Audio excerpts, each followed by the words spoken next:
ม่วนกันเจนลำหดน้ำเล่นน้ำม่วนงันสุดปีส่งน้ำพระเจ้าแล้วไปแอวน้ำตกปล่อยปลาปล่อยนกลดเคราะห์ภัยรีปีใหม่เมืองสนุกสนานเต็มที่ปีใหม่เมืองสนุกสนานเต็มที่ของโจทย์ดีประเพณีล้านนา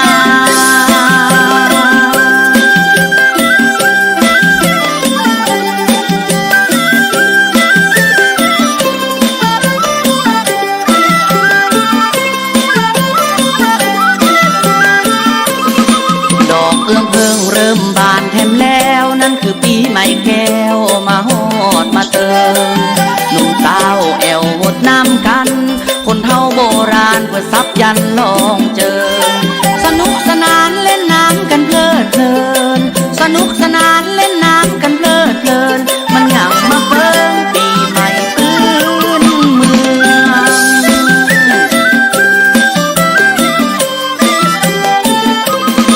ปีใหม่เมืองหรือว่าสงกรานต์ใจชื่นเจยบานม่วนกันงันเนือง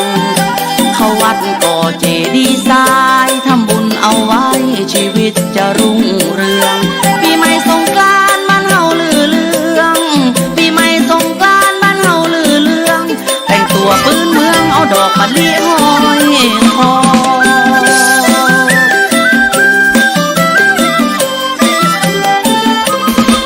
ประเพณีของดีโบราณเฮาได้สืบสานมานานแต่นอผู้จะเตียนลดเคราะห์ลดภัยทำแล้วสบายม่วนใจแต่รอ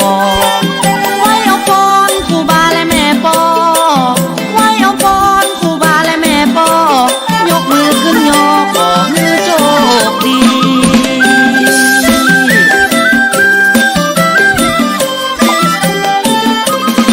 ปีใหม่บ้านเฮาม่วนกันเจนลำหดน้ำเล่นน้ำม่วนงันสุดปีส่งน้ำพระเจ้าแล้วไปแอวน้ำตกปล่อยปลาปล่อยนกลดเคราะห์ภัยรีปีใหม่เมืองสนุกสนานเต็มที่ปีใหม่เมืองสนุกสนานเต็มที่ของโจทย์ดีประเพณีล้านนา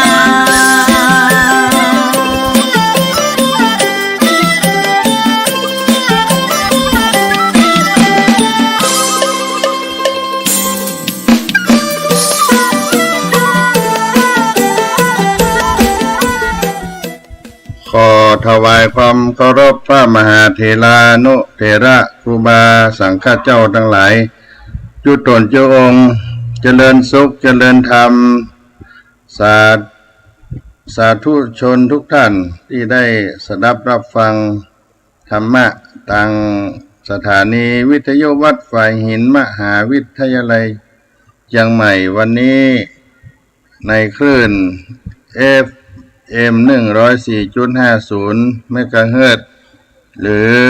ในทีวีออนไลน์วัดฝ่ายหินเพจเฟซบุ๊กท่านอาจารย์พระครูสมุวิสุวัฒน์วรกิจโจท่านพระครูปัญญาสังฆการก็ดีก็ขออนุโมทนาทุกท่านวันนี้สาระธรรมยามบ่ายเสียงธรรมวัดสลีโสดาพระอารามหลวงพระธรรมจาริกก็ได้มาปะพบกับท่านทั้งหลายในวันอังคารที่26 เมษายนพุทธ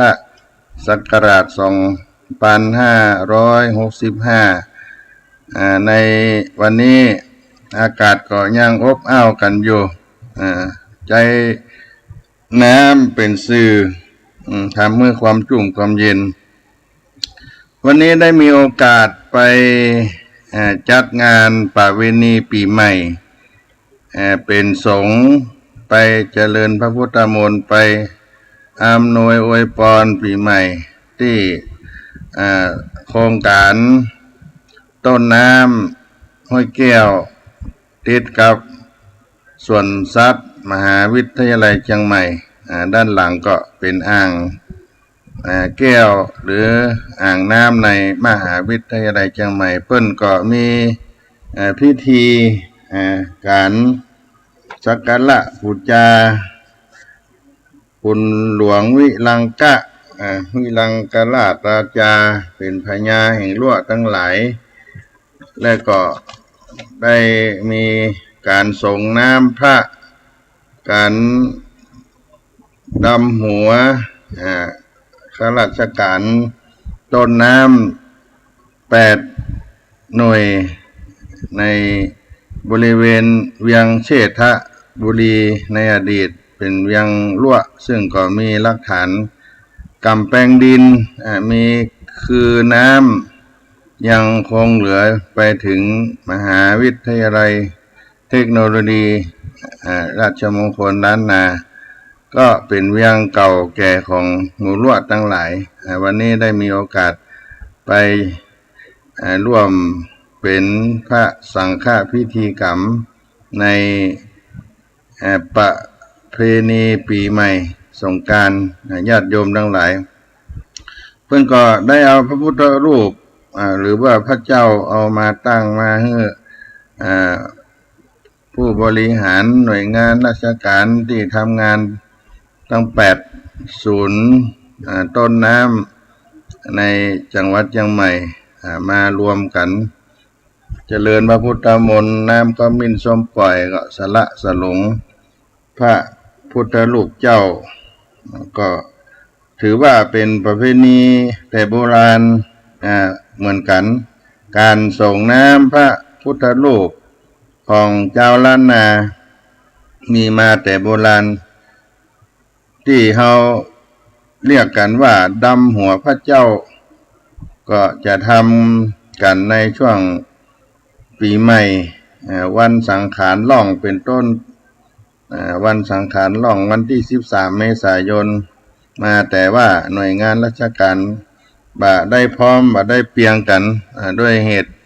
อยู่คนละที่ละแห่งบางท่านก็กลับบ้านกลับเฮือนไปปีใหม่กับครอบครัวก็มารวมกันวันนี้เป็นวันอังคารที่26 เมษายน 2565ก็กินไว้ของปีใหม่ก็ยัง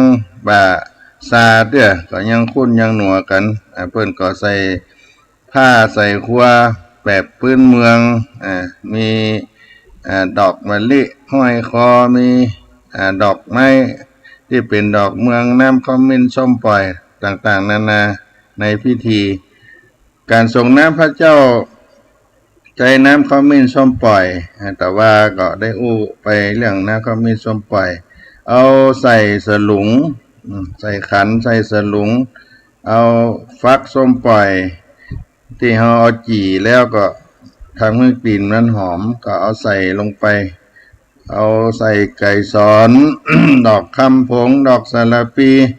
ดอกเอื้องเพิ่งดอกจุมปีจุมป่าที่มันแห้งแล้วก็เอาใส่ให้มันหอม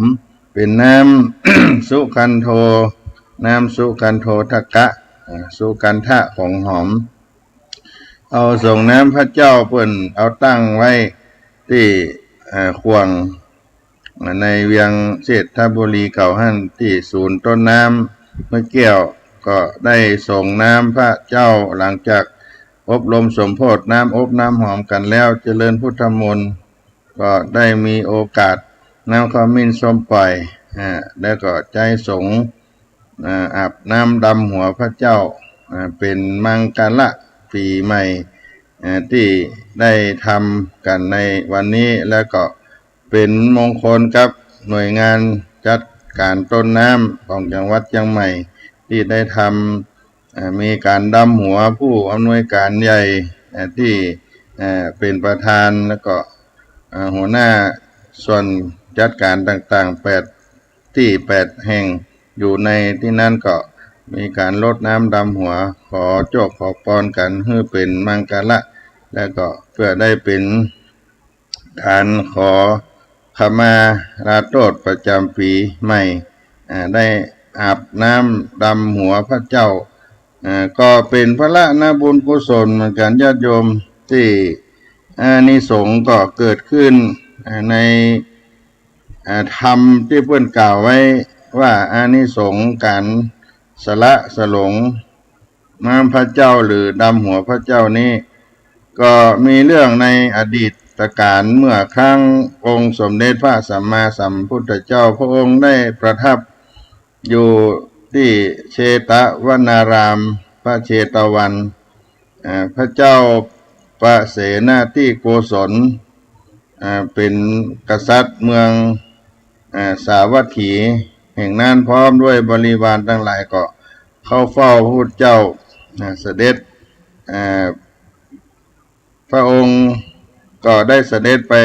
เข้าเฝ้าพระพุทธเจ้าเมื่อไปถึงแล้วก็ได้ถวายกันทะมาลาของหอมดอกไม้ต่างๆนานา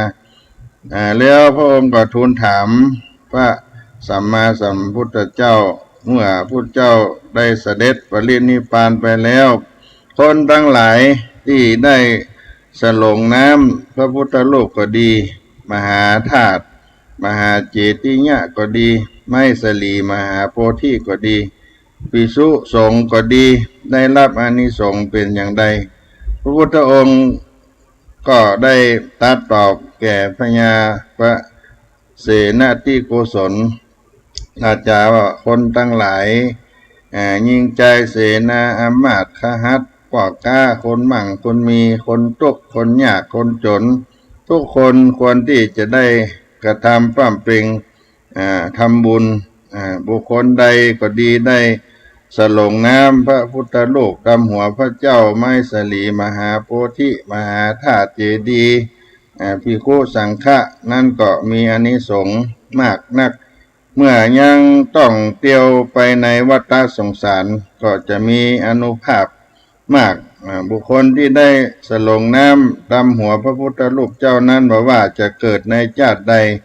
ก็จะเป็นผู้ที่ประกอบด้วยปัญญามีบริวารทรัพย์สมบัติบังเกิดขึ้นและเป็นผู้ที่ได้มีลูกพันวรรณสันฐานโสภาเงางามเลางามด้วยการที่ได้สลงน้ำพระพุทธรูปเจ้าดำหัวพระเจ้ามหาธาตุเจดีย์ไมสลีมหาโพธิเจ้าก็ดีมีประโยชน์เกื้อกูลกับคนทั้งหลายเหล่านั้นอาจจะนำให้ได้ไปถึงสุข3ประการก็คือสุขในมนุษย์โลกสุขในสวรรค์และก็สุขในพระนิพพานตามที่ได้อธิษฐานไว้แม้ว่าได้ตายไปบอกว่ากี่ร้อยชาติพันชาติหมื่นชาติแสนชาติก็ดีก็จะเป็นผู้ที่ประกอบด้วยอานุภาพมากนักเป็นดังสุริยาพระอาทิตย์ดังพรหม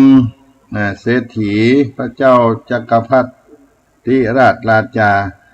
บุคคลใดที่ได้ฮดได้สละสลงดำหัวพระเจ้ามหาธาตุเจ้าไมสลีมหาโพธิภิกขุสังฆเจ้าก็ดีด้วยน้ำอบน้ำหอมน้ำสุกันทะน้ำก็มีส้มปล่อยก็ดีก็มีอานิสงส์มีเตจะ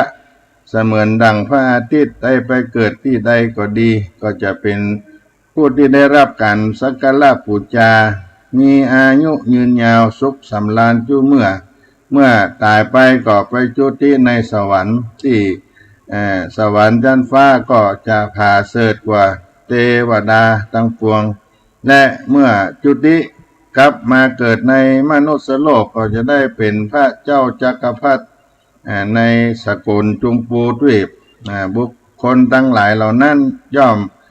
เกิดในขกูล2 จำพวกคือขกูลเต้าพญาและขกูลพราหมณ์จะบ่ได้ไปเกิดในขกูลที่ยากไร้เข็นใจที่ยากไร้ทุกข์เข็นคนทั้งหลายเหล่านั้นย่อมประกอบไปด้วยข้าทาสยิงใจมีลูกเมียภริยาที่มีวัดปฏิบัติงามและก็มีไพร่พลทั้ง4คือจตุพลจะ4ประการพลจ้างพลม้าพลรถพลเตียวตินเป็นบริวารในการทุกเมื่อคนทั้งหลายนั้นย่อมมีวรรณะงดงามมีหน้าตาอันโสภาสดใสเป็นที่น่านิยมแก่คนและเทวดาทั้งหลายมีผิวกายหอม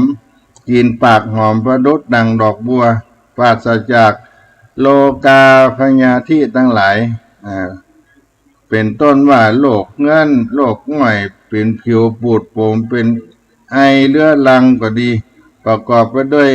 นิ้วมืออันงามคองามภาษาตาก็ดีรูปร่างสูงใหญ่ล่อย่อมได้ไปเกิดในเมืองใหญ่มีอานุภาพมากดุจดังดวงอาทิตย์ประกอบด้วยแก้วแหวนเงินทองอัญมณีมีค่าเป็นอันน่าเปิงใจย่อมได้อยู่ในปราสาทมีกำแพงเมืองประดับประดาด้วยรัตนชาติตั้ง7 จำพวกอันนี้มาแต่ในธรรมอานิสงส์สโลงน้ำพระเจ้าฉบับวัดขวงสิงห์ตำบลจ้างเผือกอำเภอเมืองจังหวัดเชียงใหม่เพิ่นได้กล่าวไว้เรื่องของการสโลงน้ำพระเจ้ามหาธาตุเจดีย์มหาเจติยะมหาโพธิไมสลี ทั้งหลายเหล่านี้เป็นสิ่งที่สำคัญในพระพุทธศาสนาและประเพณีการส่งน้ำพระญาติโยมสาธุชนทั้งหลาย การส่งน้ำพระก็มีอยู่2 แบบดำหัวพระเจ้าส่งน้ำพระเจ้าดำหัวภิกขุสังฆะสามเณรอยู่2 อย่างการส่งน้ำดำหัวพระเจ้าบางท่านบางแห่งก็อาจจะมีขบวนแห่อัญเชิญพระพุทธรูปที่อันเป็นมงคลมาประดิษฐานตั้งไว้แล้วก็จะได้ส่งน้ำด้วยน้ำอบน้ำหอมน้ำขมิ้นส้มปล่อยพระผสมกันแล้วก็เอาสลงน้ำดำหัวพระเจ้าการส่งน้ำดำหัวพระเจ้าก็เป็นมงคลเป็นมังคละส่งน้ำภิกขุสังฆะสามเณรก็จะใช้น้ำขมิ้นส้มปล่อยได้เป็นเครื่องสักการะบูชาอันนี้ก็เป็นการทำบุญส่งน้ำได้สุขใจเบิกบานใจจุ่มเนื้อเย็นใจความสะอาดของจิตของใจอันเกิดจากความเลื่อมใสที่ตนได้เคารพสักการะบูชาในพระพุทธเจ้าตามที่มีบาลีได้กล่าวว่านัตถิจิเตปะสันนัมหิอะปะปะกาอัปปะกานามะตักขีนานัตถิจิเตปะสันนัมหิอัปปะกานามะตักขีนาเมื่อจิตเลื่อมใสแล้วผลบุญบัดชื่อว่าน้อยการส่งน้ำพระการได้ทำที่เกิดจากจิตที่เลื่อมใสในพระรัตนตรัยถวายน้ำอบน้ำหอมก็เป็นอามิตรปูจาในแง่หนึ่งก็เป็นการแสดงมุทิตาจิตให้ต้านผู้ที่เคารพเป็นที่เคารพคือผู้สังฆาเจ้าทั้งหลายจัดอยู่ในฐานะเป็นที่เคารพในด้านจิตใจเพราะเป็นผู้ที่นำทางจิตวิญญาณสืบสานหลักธรรมนำมาเผยแผ่สาธุชนได้สำนึกในคุณงามความดีของท่านก็ได้ถวายการเคารพบูชาด้วยการส่งน้ำซึ่งอานิสงส์ก็ได้กล่าวไว้ก็มีเรื่องราวอีกประการหนึ่งก็ที่เดียวกันก็คือในพระเชตวันมหาวิหารที่เมืองสาวัตถีนี่เป็นแถมการที่กล่าวในอานิสงส์แถมประการหนึ่งที่พระสัมมาสัมพุทธเจ้าพระองค์ได้ประทับอยู่ที่พระเชตวันมหาวิหารพร้อมด้วยภิกขุสังฆะ500 ตนที่พระเจ้าประเสนาธิโกศลพร้อมด้วยมหาอมาตย์เสนาทั้งหลายได้นำเครื่องสักการะ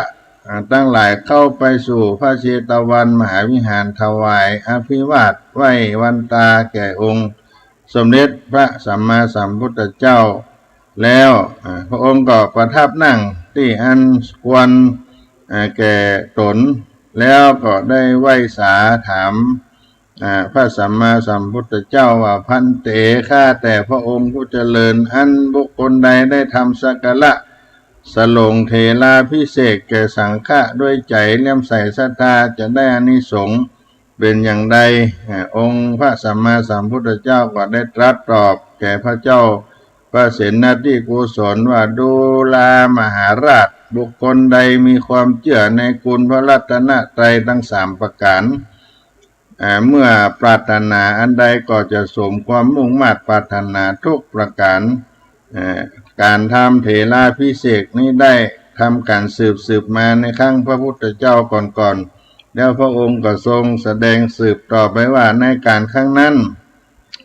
สมัยครั้งศาสนาแห่งพระพุทธเจ้าเมธังกรยังมีพญาตนหนึ่งทรงนามว่าวิจัยเนี่ยได้เสวยสัมปติในเมืองสาละนครประกอบไปด้วยทศพิธราชธรรม10ประการมีเถระเจ้าองค์หนึ่งชื่อว่าอุตสาอันเป็นเทวสิกแห่งพระพุทธเจ้าเมธังกรพระญาวิจัยเนี่ยได้ตอดพระเนตรหันพระมหาเถระเข้ามาในเมืองพญาวิจัยเนี่ยต่อมีใจศรัทธาเลื่อมใสในอิริยาบถของพระมหาเถระเจ้าเสร็จแล้วไปต้อนรับนิมนต์เพื่อไปสู่ผาศาสตร์ของพระองค์แล้วก็จัดแจงสลงเถราพิเศษด้วยน้ำหอมเสร็จแล้วก็ถวายภัตตาหารตั้งความปรารถนาว่าพวงชนทั้งหลายที่อยู่ในขอบเขตขันธเสมาขอจงตั้งอยู่ในโอวาทคำสอนของพระองค์ทุกเมื่อและขอให้ข้าพระองค์ได้พ้นจากทุกข์ภัยมารฆ่าเสกศัตรูทั้งหลายด้วยบุญกุศลที่ข้าพเจ้าได้กระทำไว้ในอนาคตการโน้นพระมหาเถระเจ้าก็ได้อนุโมทนาแห่งพญาวิจัยเนี่ยแล้วถวายพระพร10ประการลา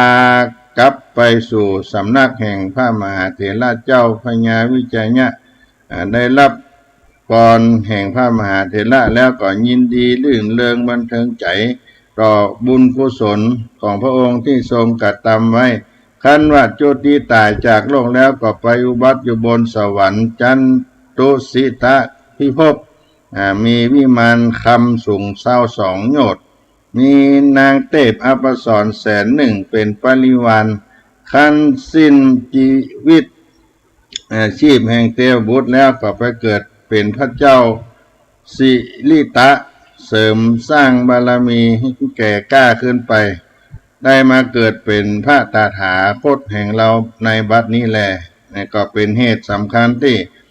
เกิดประเพณีสลงน้ำดำหัวพระเจ้าพระสงฆ์ในปัจจุบันก็เป็นวัฒนธรรมที่ทำกันทั่วทุกภาคทุกแห่งในประเทศไทยรวมทั้งเป็นมังกรในมหาสงกรานต์ปีใหม่ด้วยมีการส่งน้ำพระก็ได้นำเอามาจ๋าลบใต้ปีใหม่เมืองกับพี่น้องศรัทธาสาธุชนทั้งหลายก่อนที่จะหมดเช่วงเดือนเมษายนด้วยว่าวันนี้ได้ไปจัดงานประเวณีปีใหม่ของศูนย์ราชการจัดการต้นน้ำห้วยแก้วแล้วก็มีหน่วยงานอื่นๆในจังหวัดเชียงใหม่มาร่วมเป็นมังกรปีใหม่ก็ยังจืดบาจางเตื้อก็ยังคนยังหนัวกันอยู่นอ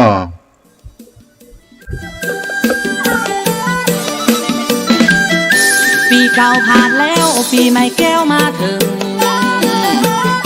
จิตใจรำเพิงยามปีใหม่แก้วดอกเอื้องเฮืองมาก็บานแถมแล้วจิตใจผ่องแผ้วถึงปีใหม่เมืองได้เกี่ยมตะปะน้ำส้มปล่อยงามเหลืองปีใหม่พื้นเมืองเป็นมาอย่างเป็นประเพณีสืบมาก่อนนานมันเป็นวันงามยามเดือนเมษาตามตำหาบอกมาถูกต้องวันนี้วันดีเป็นวันสังขารลงแบ่งใจเตรียมต้อมเพียวบานสักวัน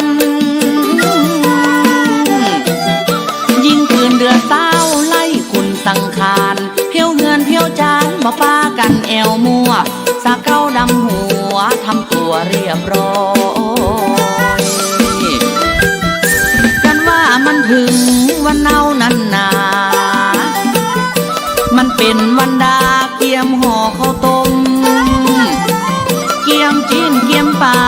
อาหารหวานส้มห้ามด่าห้ามจม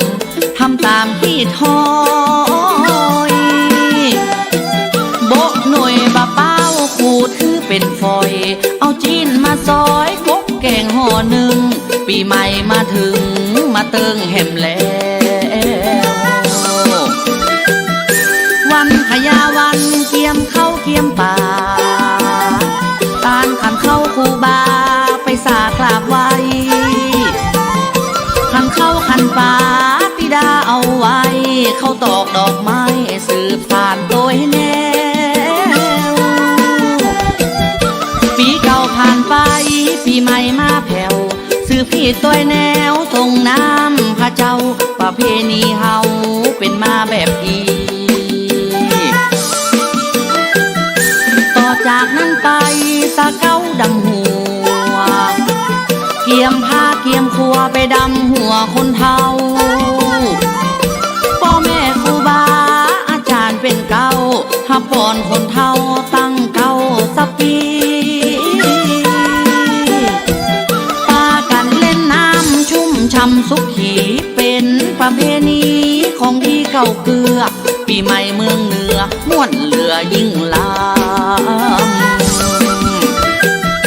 สำคัญสุดท้ายคือวันปากปีส้มปล่อยส้มจีไปส่งเคราะห์บานอันเคราะห์ปีเก่าขี้เหล้าเมาค้างไล่เคราะห์ออกบ้านอย่าฮือมาตามเคราะห์มืดเคราะห์มนเคราะห์ร้ายอย่ามาต่ำอยู่ดีกินลำตั้งนี้ไปนาอยู่สุขขาที่คาเตียงเก่า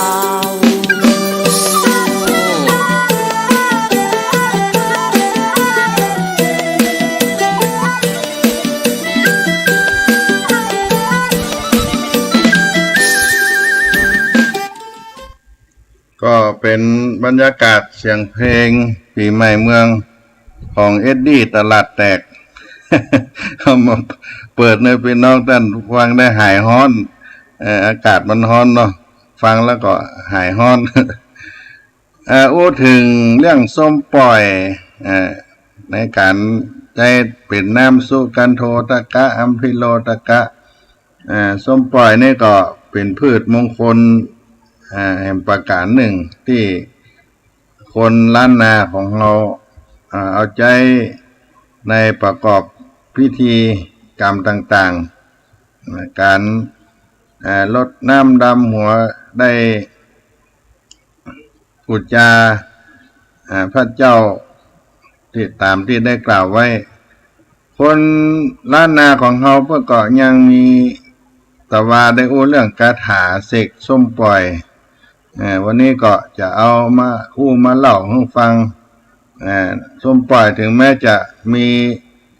เตจ้าลิธีแล้วก็ยังมีคาถาที่เพิ่มพลังให้ส้มปล่อยมีฤทธิ์มีเดชขึ้นแถมเพราะว่าเป็นคาถาเสกส้มปล่อยมีอยู่ว่าอมสิทธิการครูบาอาจารย์ให้แก่กูมากูจักมนปู่ส้มปล่อยย่าส้มปล่อยมึงเกิดออกมาเป็นต้นอยู่ข้าคุ้มเป็นพุ่มอยู่ข้าคาวเก้ามึงจำอยู่เมืองนาคหากมึงจำอยู่ดินกลางลำมึงจำอยู่ดินแก่นเป็นตุกคนตั้งหลายแล่นตึงกู้ใหญ่น้อยใจยิงสะเก้าดำหัวคนของกูไปถูกใส่ห้าวขัวแสนต้าให้มึงแก้เนอปล่อยเนอคนของกูไปถูกยังขี้หมาน้ำจำให้มึงแก้เนอปล่อยเนอคนของกูไปถูกใส่ยังตันดะกำเจือกเล็กให้มึงแก้เนอปล่อยเนอคนของกูถูกยังเคาะให้เปิดมาปานให้มึงแก้เนอปล่อยเนอคนของกูไปถูกยังมารให้เปิดมาแปดให้มึงแก้เนอปล่อยเนอคนของกูไปถูกใส่ยาแฝดเปิดมาตาให้มึงแก้เนอปล่อยเนอคนของกูไปถูกใส่ ผีโป่งให้มึงแก้เนอปล่อยเนอคนของกูไปถูกใส่ผีกลางต้งกลางนาให้มึงแก้เนอปล่อยเนอคนของกูไปถูกใส่ผีต้านฆ่าให้ตายกลางตางให้มึงแก้เนอปล่อยเนออมพุทธังปัดเคาะจุ่งกำจัดออกไปวินาศสันติอมธรรมังปัดเคาะจุ่งกำจัดออกไปวินาศสันติอมสังฆังปัดเคาะจุ่งกำจัดออกไปวินาศสันติอมตุเลสิทธิกาสัวหายอันนี้เป็นคาถามนต์ส้มปล่อยส้มปล่อยมีอิทธิฤทธิ์เตจะฤทธีเข้มข้นขึ้นแถมแล้วก็ยังมีคาถาที่เสกปรุงน้ำขมิ้นส้มปล่อยน้ำสุกันโททกะ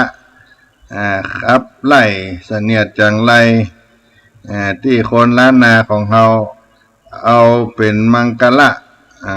ต่อตนเองแล้วก็คนอื่นแก้กุลคนกุลผีกุลใสสิ่ง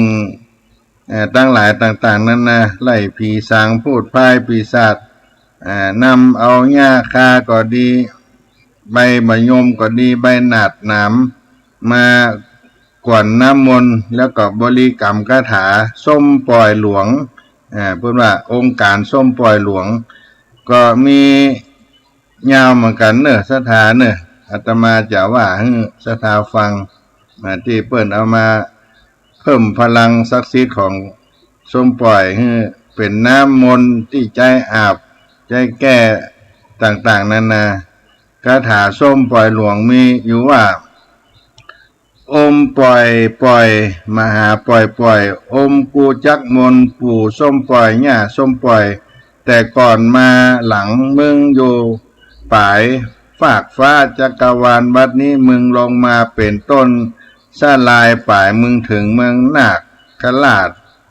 ต้องดินดำลำมึงต้องดินแดงจุยิงใจย่อมเล่นหามึงสะเก้าดำหัวอมมุกกันทะสะปะจันไรต้านฮือตกใจจากเนื้อจากตัวต้านไปในวันนี้เงียวว่าต้านไปขึ้นลอดลาวขวาแสนต้าฮือมึงแก้เนื้อปล่อยเนื้อเงียวว่าไปถูกเหล่าเข้าแสนไปถูกเหล่าเข้าแสนต่ำฮือมึงแก้เนื้อปล่อยเนื้อเงียวว่าได้ไปถูกขี้หมาน้ำดำก็ดีฮือมึงแก้เนื้อปล่อยเนื้อเงียวว่าต้านได้ไปถูกดินดำแก็บก้องก็ฮือมึงแก้เนื้อปล่อยเนื้อเงียวว่าต้านไปถูกงาจ้างฆ่าหักขำมึงแก้เนื้อปล่อยเนื้อเงียวว่าต้านไปถูกต้องข้อตกกลางเฮือนมึงแก้เนื้อปล่อยเนื้อแก้เนื้อปล่อยเนื้อเงียวว่าได้ไปถูกผีเถื่อนผีพงมึงแก้เนื้อปล่อยเนื้อเงียวว่าต้านได้ไปถูกผีกลางต้งกลางนามึงแก้เนื้อปล่อยเนื้อเงียวว่าต้านไปถูกผีเงือกน้ำวางป่ามึงแก้เนื้อปล่อยเนื้อเงียวว่าต้านได้ไปถูกจันไรต้านใส่หุ่นให้มึงแก้เนื้อปล่อยเนื้อเงียวว่าต้านเข้าไปให้ห่อเฮือนให้มึงแก้เนื้อปล่อยเนื้อเงียวว่าได้ไปถูกผีก้าพงพายให้มึงแก้เนื้อปล่อยเนื้อผ้าไปหายต้านอย่าได้มาแปดแขวดละต้านมาตาติบพระขวัญได้ไปถูกกว้านใบหานได้ไปถูกคำกลางกำได้ไปถูกจำน้อยตาเหลืองไปถูกกำเมืองใหญ่น้อยไปถูกถ้อย23ได้ไปถูกนาม55ได้ไปถูกผีป่าจ้าอันต้านจ้างมาให้หลงไหลก็ให้มึงแก้เนื้อปล่อยเนื้ออมหูลูสวหายตะสะเตสีอุละกังญาตะถากังกายะโสตังตติมะโนพระพิทิตุงสะโปนโตปลายันตุสาเตวีจะปัญจกังขะญะนาราจาเตวีจะปัญจทรณีนามามิหังสุกโตสุกัตตัจจานังจะสุมะกะโตโปนะโมนามามิหัง อุงมะอุงมะสะแว่มะเกมะเกวสัวอมกังกะญะมะหากังกะญะปล่อยอยู่ฟ้าแขวนสูงแก้เสนอปล่อยเนื้อต้านได้ถูกผีแถมผีแหมและเถื่อนถ้ำแก้เนื้อปล่อยเนื้อต้านถูกผีเงือกน้ำสองนางถูกผีลวงยางอยู่หม่อนแก้เสียเนื้อปล่อยเนื้ออมทิมาหะอิอุสัวหายปล่อยอยู่ฟ้าแก้เนื้อปล่อยเนื้อท่านถูกผีป่าจ้ามายะฮือไหลหลงแก้เนื้อปล่อยเนื้อถูกผีตายหงเตียวอากาศแก้เนื้อปล่อยเนื้อถูกผีวิสาทอันต้านครับหนีแก้เนื้อปล่อยเนื้อถูกยางกายต้านมาแปดแก้เนื้อปล่อยเนื้อถูกยาแฝดมาตาแก้เนื้อปล่อยเนื้อถูกว่านกันหนาแก้เนื้อปล่อยเนื้อถูกยากันดำแก้เนื้อปล่อยเนื้อถูกผีเตียวตังต้านฆ่าแก้เนื้อปล่อยเนื้อถูกป่าเจ้าตายต้านฆ่ากลางตางแก้เนื้อปล่อยเนื้อถูกผีสองนางเถื่อนถ้ำแก้เนื้อปล่อยเนื้อถูกผีหน้าเจ้าอยู่ยังดอยแก้เนื้อปล่อยเนื้อถูกผีวัดห่างอยู่ไม้กำสลีแก้เนื้อปล่อยเนื้อถูกลังกะเจดีมหาธาตุแก้เนื้อปล่อยเนื้อผีวิสาทถูกผีวิสาทอากาศกลางเหาและยักษ์กลุ่มพันแก้เนื้อปล่อยเนื้อถูกผีมองจ้างหารถูกฟ้ากลางกับถูกฐานเหลืองถูกกำเมืองเป็นบ้าถูกภัยปั่นว่าอยู่กลางต้องดงลีแก้เนื้อปล่อยเนื้ออมเตเมนามะอุสวหะปล่อยอยู่ฟ้าแก้เนื้อปล่อยเนื้อท่านถูกผีขี้หมาน้ำจำแก้เนื้อปล่อยเนื้อถูกผีลินดำมิดป้องแก้เนื้อปล่อยเนื้อถูกผีจ้างพวงหลวงหลายแก้เนื้อปล่อยเนื้อถูกภัยงัวควายตายห้าแก้เนื้อปล่อยเนื้อถูกไก่ป่าพระตาขันหนีถูกเข็นผีเข็นอยู่ย่างคิวบ่อหูหนีจากเจ้าถูกผีหมดอันอยู่กลางหัวแก้เนื้อปล่อยเนื้อถูกผีตามัวจ้างมาเงียวเพื่อเป็นผีลี่เป็นตุ่มกูผีตาซุ่มจ้างมาแสวงหากินถูกพายดินและพายบ้งแก้เนื้อปล่อยเนื้ออมนะโมพุทธัสสะนะโมธัมมัสสะนะโมสังคัสสะญะทิตังหูลูสวหายอมตุลาเปเตเลสวหายอม30น้ำส้มปล่อยเมืองลูกไหลมา40ปีแห่หน้า50ปีแห่หลังลูกตังไก่ลูกตังไก่ถูกก้องสายใยมาหากูมาแก้ก่อวันนี้ลูกตังใต้ถูกคงภัยเมืองบ้านหากูมาแก้วันนี้เป็นตัวต่อตัวต้านหนีก็หนีเสียวันนี้เป็นปอนั่งปอนอนจะหนีก็เป็นปอนั่งปอนอนจะหนีก็หนีเสียวันนี้ปาจะหนีเสียหาดป่าจะหนีเสียหาดจะหนีก็หนีวันนี้ป่าจะหนีเสียหาดก็หนีจะหนีก็หนีเสียวันนี้ไก่ขัดแตกเนื้อดินจะหนีก็หนีวันนี้ผีเข็นเย็นแต่เจ้าจะหนีก็หนีเสียวันนี้ลมปั่นเก้าเมาหัวจะหนีก็ฮื้อหนีเสียวันนี้อุงทิโลกีอุงเราเย็นอุเงียวเราเย็นอมอะมุเสียหลวงปากกว้างมือกูแรงเป็นดังจ้างสารมือกูหานเป็นดังขวานตองฟ้ามือกูกล้าเป็นดังกงจักกูจักปักที่ใดก็ฮื้อแห้งกูจักแตงที่ใดก็ฮื้อขาดบ่อพญาป่อพญาปุริศาสให้แก่กูอมกะญะวะสิกาจินตามณีเมหังบุพะกัมมังบุปาวิกังเอหิปาลาปามหาเตจังพวันตุเมอมสิทธิการครูบาอาจารย์ให้แก่กูจักมนส้มปล่อย7ฟัก7ข้อหมอสละเสียอมส้มปล่อยดอย หนามหานหากมันปกดินดำเครือมันงามสามห้วยหากมันโดงหากมันโดนสามปั่นดอยโอม30ก็มีป่อหมอหลวงเฮือมาช่วยกูแก้ยาเฮือแก้สมปล่อยอมสัวหะเลิกอมพระปายกัมมังสิทธิหะถังสิทธิกาละตะถากตะสัมภาลังสิทธิกันเจวะนะมามิสิทธิกัมมะโตพุทธานุภาเวนะธัมมานุภาเวนะสังฆานุภาเวนะพุทธังเตโพธิธัมมะนุภาเวนะมาตติเปปะติขิเปจะมีวุปะสะมันตุโลกาตินิสิงเหสตานาเกวิสุกัมเมจิตตะลากะเนพะเยนะสกาตะเจนะละขันโตอมลายอันตรายตัวตัสสะมหาอุตกะสปะจญาสิทธิหูรูสัวหายอมสิทธิการป้อหมออาจารย์ผู้พาเสดล้ำเลิศกว่าหมอทั้งหลายโพดภายเสด็จเพชรอากรมสัวหะกูสละเสียยังสะแหล่งเตดเป็ดฮือตกไปด้วยน้ำกูจักสละเสียยังจำแก่นฮือซ้ำไปด้วยดินกูจักสละเสียยังอย่างฮือมนตินสั่งมาใกล้กูจักสละเสียยังบาปใบอย่ามาปานกูจักสละเสียยังงอยานอย่าฮือ8ได้ต้องยาแฝดต้านกูจักสละเสียฮือหายได้ต้องยากายกูจักสละเสียก็ฮือหายได้ต้องยากายกูจักสละเสียก็ช่วยฮือมดแห้ง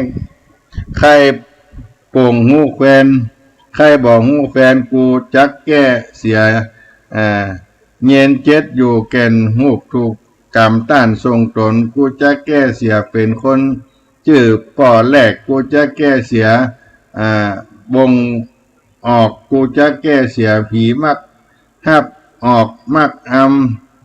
ผีมักออกมักจักแก้เสียเป็นกรรมบ่งเป็นกรรมบ่งหูแล้วกูจะแก้เสียแควนอยู่สะอื้นสะอ้อนกูจะแก้เสียนอนมักฝันให้กูก็จะแก้กับกายนอนบ่หลับกูจะแก้เสียของอยู่ใจอยู่ไหวกูก็จะแค่เสียอยู่บ่ได้ใจไหวกูก็จะแก้จันไล่ต้านมาปอกกูก็จะแก้ต้านได้ข้อ13มาต้องกูจะแก้เสียต้านได้ข้อ55มาถูกกูจะแก้เสียโศกซาต้านถูกให้จะแก้เสียเคยสายต้านดูหมิ่นกูจะแก้เสียผีว่าเป็นโทษกลางวันกูก็จะแก้เสียกูก็จะแก้ผู้ใดกระทำให้กูก็จะแก้เสียน้ำมาปัดไหลกูก็จะแก้เสียไฟจังมาไหม้กูก็จะแก้เสียอยู่ตั้งวันค้างอยู่ค้างข้าอยู่ตั้งวันค้างทุกค้างยากกูก็จะแก้เสียมีดสมกูก็จะแก้เสียกูจะแก้สัพพะเคราะห์ทั้งหลายมีต้นว่าอาทิตย์จันทร์อังคารพุธพฤหัสศุกร์เสาร์ราหูเกตอันได้ต้องถูกต้องลัคนาป่าปะเคราะห์สัพพะเคราะห์สัพพะคาตได้ต้องอุบาทพระยมอุบาทพระสมพระพิษณุกูก็จะแก้เสียเป็นปัญญาที่นักหนาลำบากกูก็จะแก้เสียอมไก่กระแตกหันเห็นก็ฮื้อหนีไปในวันนี้ผีเข็นอยู่คิงทำให้ฮื้อแก่เจ้าก็ฮื้อหนีไปในวันนี้เสียมีจักขอกันหนีจากถ้ำก็วันนี้เสียมีจักขอหนีจากถ้ำก็วันนี้อมกัดแสลงอมสัพพะเคราะห์สัพพะโทษอมสัพพะจังไรอมสัพพะจังไรอมสัวหายฮื้อตกไปด้วยส้มปล่อยฮื้อตกไปด้วยอากรมกูจะแก้ เสียอมสวหายอมนะโมโลกานาทะกูขึ้นอากาศแสนตีจันฟ้าเท่านีอีสีปีใหม่อมโกโนมะกะบาทกูหมายยาหนวดมึงมี30 ใบกับยอดกูจักสั่งมึงปั่นผีพรมปั่นผีพายปัดสวายลงมิดป้องปัดตัวผีตาหลวงตาเหลืองข้ามินปัดตัวผีแลบลิ้นกินคนปัดตัวผีบินบนมาตังอากาศปัดตัวผีคือจีฟ้าหยาดลงมาปัดตัวผีป่อลงเก้าไม่ปัดผีจุมปวกปัดผีบวกควายปัดผีตายปองจำน้ำปัดตัวผีเทียนท่ามหยาดน้ำและกูหาปัดตัวผีลุงตาผีมดกูจักปัดตกสะปะสัตตกวินาศสันตุหูลูสวหะเทกอมนะโมพุทธายะนะคือพระกุสันโธโมคือพระโกนากมนาพุทธคือพระพุทธกัสสปะทาคือพระศรีอริยเมตไตรขอเตเจ้าปารมีพระพุทธเจ้าตั้ง5 พระองค์มารวมถึงพระปรเมศปรมัยสวนผู้เป็นเจ้าเสด็จตั้งฟ้าและดินตั้งศีลสารสมุทรและพระอินทร์พระพรหมพระยมพระกาศจตุโลกบาลทั้ง4แม่ธรณีแม่นางกงกาพระเปิงพระปายพระนารายณ์ท่านจักให้กันเสนียดและจังไรพงพายทั้งหลายจะได้มาถูกต้องท่านจักให้ได้ตีเจียกบาทและบ่วงก้องตั้งปอกและขอตั้งกะตอและคนกูจักทำตามมนต้านจริงจักให้ได้ไว้ต้านจริงจักไว้ทำการถูกบักบานต้นไม้ใหญ่อันมีผีกูจักตัดพิธีต่อกงต่อวานประตูต่อวานบานประตูคุดคือคุดบ่อคุดต่อแป่งต่างกูคุดสลาเกตรูปพระรูปปาตัวเบงยะศาลาเจ่อหนังทำสังตั้งผีตายหงต่อลงต่อโกดตัดศาลามนดกพนมศพพนมเมนกูชื่อพระอนุรุทธะเถนตนมีฤทธีเตวะจิงจักนำเอาน้ำต้นแก้วไปตักเอาน้ำอโนมัตตะมหานาทีมาให้แก่กูแล้วใจกูเป็นหมอเท่าแก่คนตั้งหลาย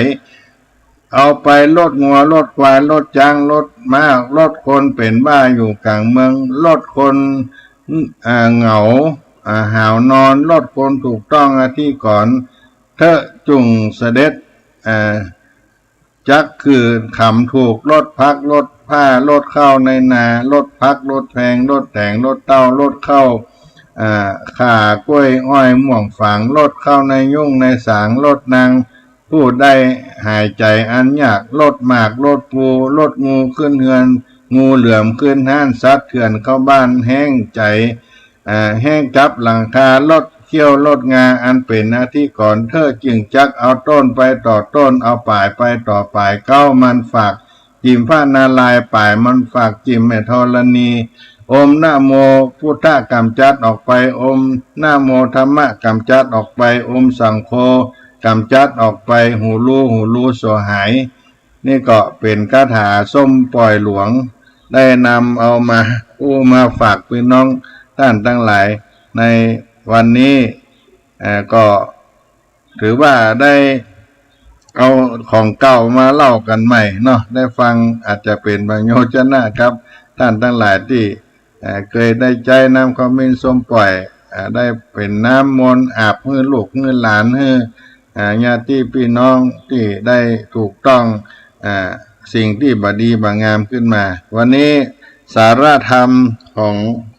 วัดสลีโสดาท่านพระครูปัญญาสังฆการก็จะขอ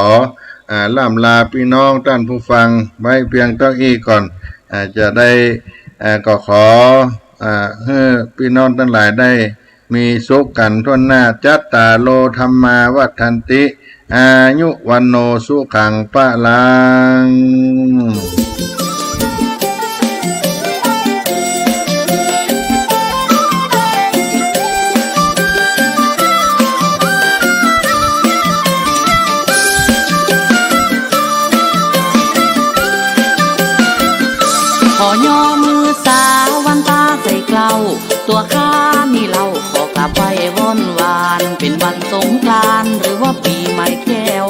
จิตใจผ่องแผ้วปีใหม่แก้วมาใจ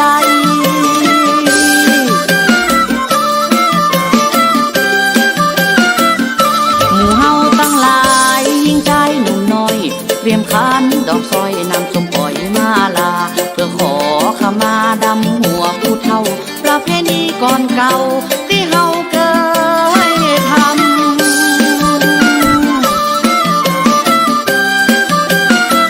ของเคราะห์ภัยมารอย่าได้มาถูกต้องเพราะเจ็บแอวปวดต้องอย่าได้มาราวีเพราะที่บ่ดีอย่าได้มาแปดเปื้อนปัดถึงข้อโรคเฮือนโรคฮิตขี้กอ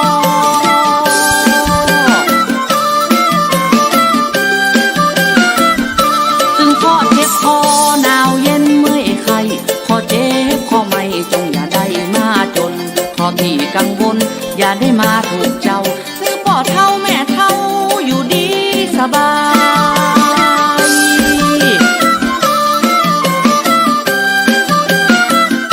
ม่วนอกม่วนใจยามปีใหม่แก้วดีใจยิ่งแล้วปีใหม่แก้วพื้นเมืองการงานรุ่งเรืองต่อนี้ไปหน้าหมู่เฮาเจ้าข้าจะขอลาบขอพร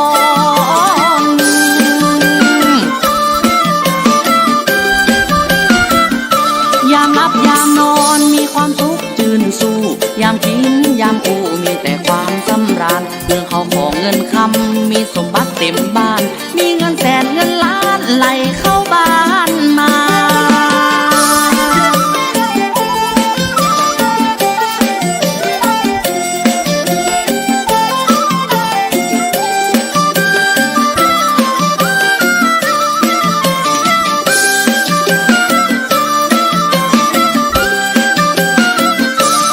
อกม่วนใจ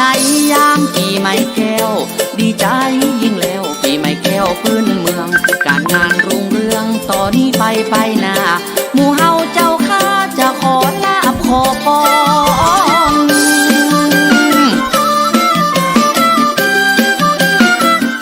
ยามหลับยามนอนมีความสุขจืนสู้ยามกินยามอูมีแต่ความสำราญคือเจ้าของเงินคำมีสมบัติเต็มบ้าน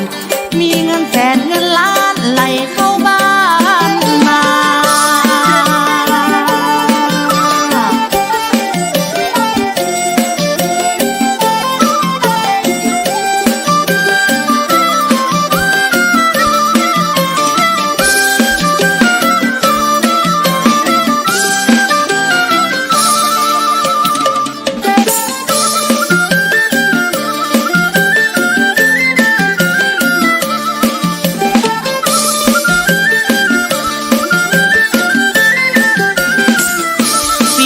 ผ่านแล้วปีใหม่แก้วมาใจคือมีสุขสบายยิ่งใจพี่น้อง